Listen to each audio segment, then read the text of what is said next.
আমাকে নিয়েই তুলবে, সমস্যা নেই। পরে আমরা গ্রুপ ছবি তুলব, বুঝছেন? কবি মাহমুদ সামনে লাইটটা অফ করলে ভালো আসবে।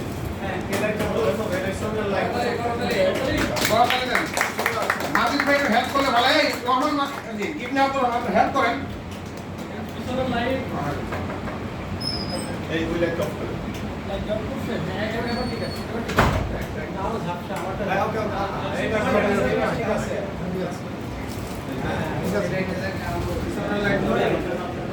শিশু সাহিত্যিক শফিকুল আলম তিনন লেখালেখি শুরু করেন 1987 সালে। স্কুল জীবন থেকে 1990 সাল থেকে তিনি সাংবাদিকতা সহ লেখালেখি ও নানা কর্মকাণ্ডে তুমুলভাবে আত্মনিয়োগ করেন। এ সময় বিভিন্ন জাতীয় দৈনিকে শিশু কিশোর পাতা এবং সাহিত্য পাতা তার লেখা প্রতি সপ্তাহান্তে প্রকাশিত হতো। দৈনিক লাল সবুজ, দৈনিক সমাচার, দৈনিক জনতায় তিনি শিশু সাহিত্য পাতার বিভাগীয় সম্পাদনার দায়িত্ব পালন করেন। বর্তমানে অনলাইন পত্রিকা ম্যাকপুরি শিশু কিশোর পত্রিকা ম্যাকপুরি তিনি তিনি সম্পাদক। শফিকুল আলম তিনন একজন শক্তিমান ছড়া শিল্পী ও কিশোর সাহিত্যিক। 1990 সালে লেখালেখি জগতে পুরোদমে প্রবেশ করে নিয়মিত লিখে যান তিনি কেউ কিন্তু তার গ্রন্থ প্রকাশিত হয় সর্বপ্রথম 2023-এর বইমেলায়। ছড়ার বই মামার হাতে জাদু আছে। এছাড়া তার দ্বিতীয় বই রোমান্টিক গল্প গ্রন্থ ভালোবাসার ভোর প্রকাশিত 2023 সালে। 2024-এর রোমান্টিক কাব্যগ্রন্থ ভালোবাসার ভেন্টিলেটর। 2025 সালে বাহুই প্রকাশ করে চতুর্থ বই শিশু কিশোর গল্প গ্রন্থ ফাগুন রাতের পরী। শফিকুল আলম তিননের জন্ম ঢাকা জেলায়।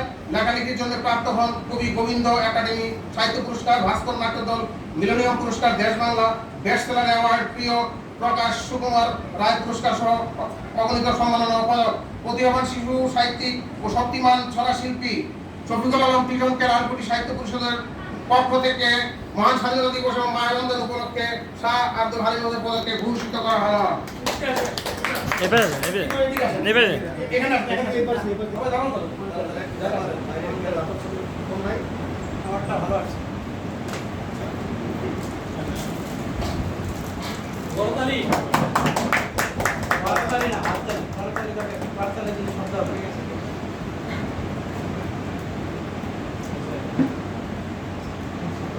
পরে আমরা সবাই একটা ফটো সেশন করবো ইনশাআল্লাহ। DHMS BHB ডিগ্রি অর্জন করেন, মাস্টার সমমানের ডিগ্রি অর্জন করেন। তিনি একজন দুরন্ত martial artist, judo কারাটিয়ান। Nazrul Islam শান্ত দুদর্শ চেইন স্টিক মুভার। তার চেইন স্টিক মুভিং এবং ছড়ার ছন্দ অবিরাম গতিতে ছোটে। প্রকাশিত গ্রন্থ অগ্নিকণ্ঠ, মায়ের আঁচল, লাল সবুজের গাও, আগুন ছড়া 100 ছড়া, দাদুর মাথায় জাদুর টাক, ছক্কা, উপন্যাস নিদ্রিতা, পুরস্কার সম্মাননা, আদর্শ লেখক ফোরাম পদক, আলো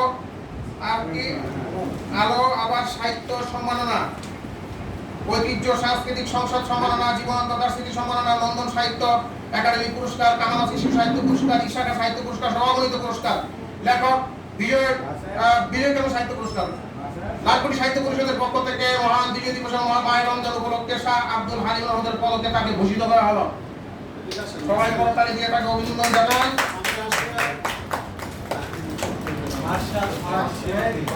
এবং চেইন স্টার মুভিং তার ভিডিওতে দেখেন দুরন্ত চেইন, মানে নানচাকু ঘোরায় তিনি। হ্যাঁ, একজন মানে বলিষ্ঠ বীর মুক্তিযোদ্ধা।